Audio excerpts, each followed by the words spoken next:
Bugün senin için oldukça katmanlı ve açıkçası epey tartışmalı bir kaynağı masaya yatırıyoruz. Yalçın Küçük'ün 1990 tarihli Kürtler üzerine tezler kitabı. Amacımız ne? Bu yoğun metne şöyle bir dalıp içindeki en çarpıcı argümanları, belki de seni şaşırtacak bakış açılarını ve yazarın genel yaklaşımını senin için biraz damıtmak. Şunu unutmayalım ama bu kitap yazarın Ankara Ulucanlar cezaevinden çıktıktan hemen sonra, yani 1980'lerin sonundaki o çalkantılı siyasi ortamda kaleme alınmış ve kapağında Kürt kardeşime bir ithaf taşıyor. İlginç. Tamam, hadi bakalım bu karmaşık dokuyu çözmeye başlayalım biraz. Evet, bu metinle yapacağımız yolculuğun asıl amacı, Küçük'ün Kürt meselesine nasıl yaklaştığını, hangi kavramları sorguladığını anlamaya çalışmak aslında. Çünkü yazar sadece kendi tezlerini sunmakla kalmıyor, aynı zamanda mevcut tarih yazımlarını, kemikleşmiş bazı ideolojileri ve sıkça kullanılan terimleri adeta dinamitliyor diyebiliriz. Kitap boyunca böyle tezler halinde ilerleyen bir yapı görüyoruz. Ve belki de en önemlisi, Kürt sorununu tek başına bir olgu olarak değil de, Türkiye'nin tarihiyle, devlet yapısıyla, hatta uluslararası güç dengeleriyle iç içe geçmiş bir şekilde ele alıyor. Yazarın hem resmi Türk anlatılarını hem de bazı Kürt milliyetçi yaklaşımlarına aynı anda benzer bir eleştirel mesafeyle sorgulama çabası var. Bu oldukça dikkat çekici. Yazarın zihin dünyasına ve kitabı yazdığı koşullara dair epey ipucu veriyor, değil mi? 1988 sonunda Ankara Devlet Güvenlik Mahkemesi, yani o dönemin meşhur DGM'leri tarafından tutuklanıp Ulucanlar cezaevine konulmasından falan bahsediyor. Bu sadece siyasi bir baskı dönemi değil anlaşılan, aynı zamanda kişisel zorluklarla da dolu. Mesela çok değer verdiği Muammer Aksu Hoca'nın cenazesine katılamamış olması, yine o dönemde arkadaşı Ertuğrul Kürkçü ile aralarında geçenler gibi detaylar. Yani metnin arkasındaki o insani tarafı da hissettiriyor biraz. Kesinlikle. Ve bu zorlu süreçte entelektüel bir arayış içinde olduğunu da görüyoruz. Flaubert'ten E.H. Carr'a, Noam Chomsky'den İsmail Beşikçi'ye uzanan okumalar yaptığını belirtiyor kendisi. Bu isimler onun Kürt meselesine yaklaşımını şekillendiren teorik zemini oluşturuyor adeta. Özellikle ideoloji kavramına getirdiği yorum çok merkezi bir yerde duruyor. Küçük'e göre ideoloji, gerçeği saf haliyle yansıtmak yerine onu belirli bir kalıba sokan, çarpıtan, hatta çoğu zaman üstünü örten bir işlev görüyor. Yani bir nevi dünyaya bakarken taktığımız renkli bir gözlük gibi düşün. Gerçeği görmemizi sağlarken aynı zamanda bazı yönlerini gizleyebiliyor ya da farklı gösterebiliyor. İşte burası gerçekten ilginçleşiyor. Küçük, ideolojinin bu gerçeği gizleyen işlevini alıp doğrudan Kürt meselesine uyguluyor anladığım kadarıyla. Hem devletin resmi tezlerinin hem de milliyetçi Kürt anlatılarının meselenin o karmaşık gerçeğini nasıl basitleştirdiğini veya gizlediğini göstermeye çalıştığını anlıyoruz ve burada çok iddialı ve tez ortaya atıyor. Kürt ve Türk kimliklerinin tarihlerinin birbirinden koparılamayacağını, bunun tek bir süreç olduğunu söylüyor. Hatta daha da ileri giderek bu sürecin devlet ve Türk Milli Güvenlik Teşkilatı tarafından adeta birlikte yönetildiğini iddia ediyor. Bu o dönem için bayağı sarsıcı bir iddia olsa gerek. Çok sarsıcı, evet.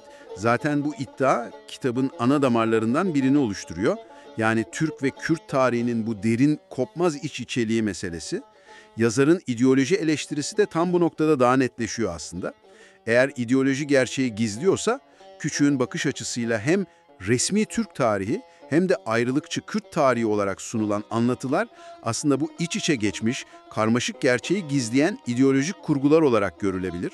Bu, meseleyi alıştığımız o siyah-beyaz karşıtlıkların çok ötesinde daha gri ve karmaşık bir alanda düşünmeye zorlayan bir yaklaşım sunuyor sana. Peki bu iç içe geçmişlik ve ideoloji eleştirisi zemininde kitabın en temel sorularından birine gelelim o zaman. Yazar bir bölüm başlığı olarak da soruyor. Kürdistan neresidir ve Kürtler kimlerdir? Bu basit gibi görünen ama aslında çok derin sorulara nasıl yaklaşıyor? Küçük, bu soruların öyle kolay ve net cevapları olmadığını savunuyor. Çünkü hem Kürdistan coğrafyasının hem de Kürt kimliğinin tarih boyunca sürekli değiştiğini, farklı anlamlar kazandığını söylüyor. Kürdistan kelimesinin sabit, değişmez sınırları olan bir yerden çok, tarihsel olarak siyasi ve idari bir anlam ifade ettiğini, farklı dönemlerde farklı güç odakları tarafından farklı şekillerde tanımlandığını anlatıyor.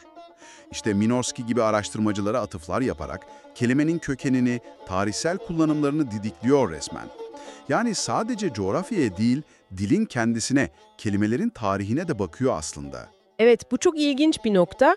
Kürt, Türk, Rumi gibi kelimelerin zaman içinde nasıl anlam değiştirdiğini gösteriyor.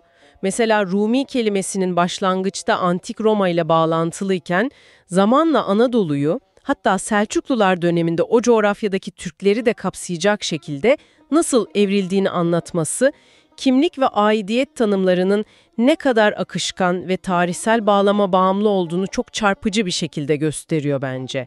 Yani öyle sabit, ezeli kimlikler yerine sürekli dönüşen, iç içe geçen kimlikler var. Altını çizdiği ana fikir şu, bu terimler ve dolayısıyla bu terimlere bağlı kimlikler, özellikle Osmanlı'nın son dönemleri ve Cumhuriyet tarihi boyunca siyasi konjonktüre ve ihtiyaçlara göre sürekli yeniden yorumlanmış, farklı anlamlar yüklenmiş. Kürt ve Türk kimliklerinin tarihsel ve kültürel olarak o kadar derin bir şekilde kaynaştığını iddia ediyor ki, bunları modern ulus devlet mantığıyla keskin çizgilerle ayırmaya çalışmanın yapay ve tarihsel gerçeklikle bağdaşmayan bir çaba olduğunu savunuyor. Ona göre bu ayrım çabası geçmişin gerçekliğinden çok modern ideolojilerin bir ürünü aslında. Bunu daha geniş bir çerçeveye oturttuğumuzda şunu görüyoruz. Kimlik ve coğrafya tanımları aslında ne kadar politik araçlar olabiliyor.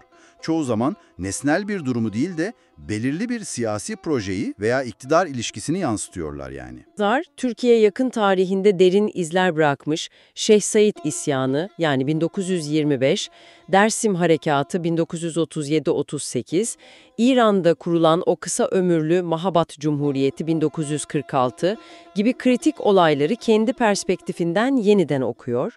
Şeyh Said, Seyit Rıza, Mahabad'ın lideri Kazi Muhammed, Bedirhan Bey gibi Kürt tarihinde önemli yer tutan figürlerin yanı sıra Mustafa Kemal ve Osmanlı'nın son dönemindeki Hamidiye alayları gibi yapılar da bu analizin bir parçası haline geliyor. Küçüğün bu olaylara yaklaşımı yine alıştığımız anlatıların biraz dışına çıkıyor.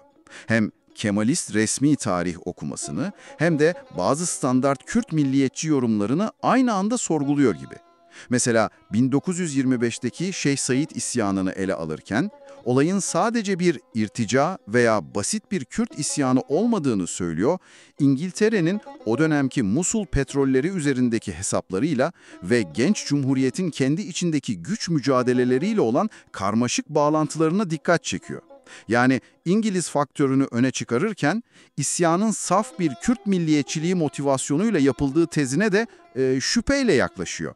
Olayı çok daha girift bir güçler dengesi içinde okuyor aslında. Mahabat Cumhuriyeti 1946 analizi de benzer bir çizgide sanırım. Orada da Sovyetler Birliği'nin rolüne, Gazi Muhammed'in liderliğine ve bu kısa ömürlü devletin kuruluş ve yıkılış dinamiklerine odaklanıyor. Ama bunu sadece Kürtler ve İran devleti arasındaki bir mesele olarak görmüyor anladığım kadarıyla. Aksine olayı tam da Soğuk Savaş'ın başlangıcındaki büyük güçlerin, yani Sovyetler, İngiltere, ABD, bölgesel satrancın bir piyonu olarak konumlandırıyor. Dış güçlerin bu belirleyici etkisine yaptığı vurgu, kitabın genelinde sürekli karşımıza çıkan bir tema galiba. Evet. Ve bu durum önemli bir soruyu beraberinde getiriyor aslında. Tarihsel olayları anlamlandırırken sadece yerel aktörlerin niyetlerine ve eylemlerine mi odaklanmalıyız? Yoksa daha geniş uluslararası bağlamları ve dış güçlerin müdahalelerini de hesaba katmak zorunda mıyız? Küçük açıkça ikinci yaklaşımı benimsiyor. Kürt meselesinin ortaya çıkışından bugüne gelişiminde dış faktörlerin, yani İngiltere, Rusya, Sovyetler, ABD, Fransa gibi güçlerin her zaman kritik bir rol oynadığını ısrarla vurguluyor. Orta Doğu'yu yeniden şekillendiren Sykes-Picot Anlaşması'ndan Lozan Antlaşması'na, Türkiye-İngiltere arasındaki Musul sorunundan Soğuk Savaş dönemi kamplaşmalarına kadar birçok uluslararası dinamiğin Kürtlerin statüsünü ve kaderini doğrudan etkilediğini savunuyor. Ve bu analiz sadece Cumhuriyet dönemini değil, Osmanlı'nın son yüzyılını da kapsıyor. Peki tüm bunlar ne anlama geliyor?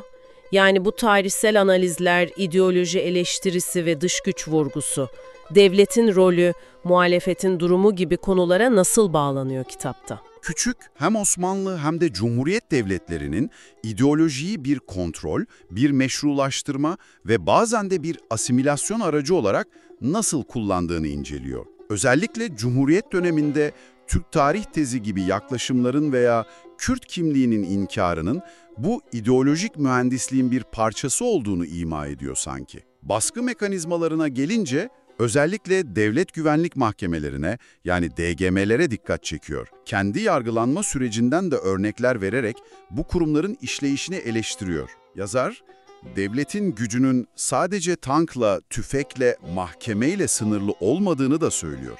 Aynı zamanda bilgi üretimini, eğitimi ve aydınları kontrol etme çabasıyla da işlediğini savunuyor.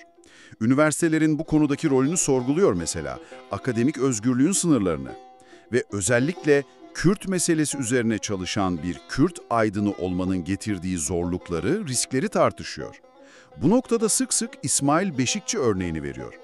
Beşikçi'nin sırf Kürtler üzerine yazdığı kitaplar ve yaptığı araştırmalar nedeniyle defalarca hapse girmesi, Küçük için devletin bilgi ve düşünce üzerindeki baskısının somut bir kanıtı gibi duruyor. Kitabın sonlarına doğru Lübnan'daki Beka Vadisi'nde bulunan Kürtlerle ilgili bölümde çok ilginç bir referans dikkatimi çekti.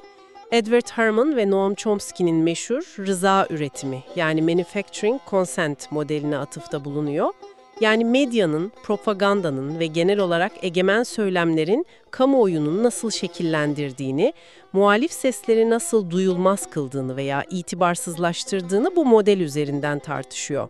Bu da gösteriyor ki Küçük sadece devletin doğrudan baskısını değil, aynı zamanda rıza mekanizmalarını, yani daha yumuşak görünen o ikna ve manipülasyon yöntemlerini de analizine dahil ediyor. Aslında burada dikkat çekici olan şey şu, yazar sadece belirli bir siyasi iktidarı veya görüşü eleştirmekle yetinmiyor, daha yapısal bir eleştiriye yöneliyor sanki. Bilgi, iktidar ve muhalefet arasındaki o karmaşık ilişki ağını çözmeye çalışıyor. Hem devletin resmi anlatısını hem de ona karşı çıkan bazı muhalif anlatıları bile aynı eleştirel süzgeçten geçirme eğiliminde. Rıza üretiminin sadece Batı demokrasilerine özgü bir mekanizma olmadığını, farklı siyasi sistemlerde farklı biçimlerde işleyebileceğini ima ediyor. Bu, genel olarak yerleşik düşünce kalıplarını, sorgusuz sualsiz kabul edilen gerçeklere karşı bir meydan okuma olarak okunabilir bence. Kitabın uluslararası boyutlara yaptığı vurguya tekrar dönersek, Kürt sorununun sadece Türkiye, İran, Irak veya Suriye gibi tek tek ülkelerin bir iç meselesi olmadığını, en başından beri uluslararası bir düğüm olduğunu savunuyor demiştik, değil mi? 1916'da Orta Doğu'yu cetvelle çizen Sykes-Picot Anlaşması'ndan başlayarak 1923 Lozan Anlaşması ve sonrasındaki Musul sorunu gibi temel dönemeçlerde büyük güçlerin aldıkları kararların ve izledikleri politikaların Kürtlerin bugünkü statüsüzlüğünü veya bölünmüşlüğünü nasıl hazırladığını detaylarıyla anlatıyor. Farklı dönemlerde farklı büyük güçlerin öne çıktığını görüyoruz analizinde. Osmanlı'nın sonu ve Cumhuriyet'in ilk yıllarında özellikle Musul petrolleri ve bölgesel denge arayışları nedeniyle İngiltere'nin Kürtler üzerindeki politikasının çok etkili olduğunu belirtiyor. İngiltere'nin bazen Kürtleri destekler gibi görünüp sonra işine gelmediğinde nasıl yalnız bıraktığını örneklerle anlatıyor. Soğuk Savaş dönemine gelindiğinde ise Sovyetler Birliği'nin özellikle İran'daki Mahabat deneyiminde ve daha sonraları ABD'nin bölge politikalarının ve Kürt gruplarıyla kurdukları ilişkilerin ön plana çıktığını görüyoruz. Ancak Küçük'ün temel tezi şu gibi duruyor. Bu dış güçlerin hiçbiri hiçbir zaman öncelikle Kürtlerin çıkarlarını düşünmedi. Hep kendi stratejik hesapları, kendi bölgesel veya küresel çıkarları doğrultusunda hareket ettiler. Ve Kürtleri bu büyük satranç oyununda ya bir araç olarak kullandılar ya da tamamen göz ardı ettiler. Bu durumda meselenin çözümünü daha da içinden çıkılmaz hale getiren bir faktör olarak sunuluyor kitapta. Gördüğün gibi Kürtler üzerine tezler gerçekten yoğun, çok katmanlı ve okuyucuyu sürekli düşünmeye, sorgulamaya iten oldukça provokatif bir metin. kolay cevaplar vermekten, taraf tutmaktan ziyade sürekli sorular soruyor. Yerleşik kabulleri, resmi tarih anlatılarını, milliyetçi mitleri adeta dinamitliyor. Temel argümanlarından biri, belki de en önemlisi, Türk ve Kürt tarihlerinin, kimliklerinin ve nihayetinde kaderlerinin zaman zaman çok sancılı ve çatışmalı olsa da birbirinden ayrılamayacak kadar derin bir şekilde iç içe geçtiği. Ve bu gerçeği görmeden, anlamadan meselenin özüne inilemeyeceği yönünde. Evet, Küçük'ün ısrarla vurguladığı ana tezlerden biri bu. Tarihsel iç içelik ve kader ortaklığı meselesi. Bu karmaşık bağlamı ve ideolojilerin bu bağlamı nasıl görünmez kıldığını anlamadan atılacak her adımın eksik kalacağını savunuyor gibi.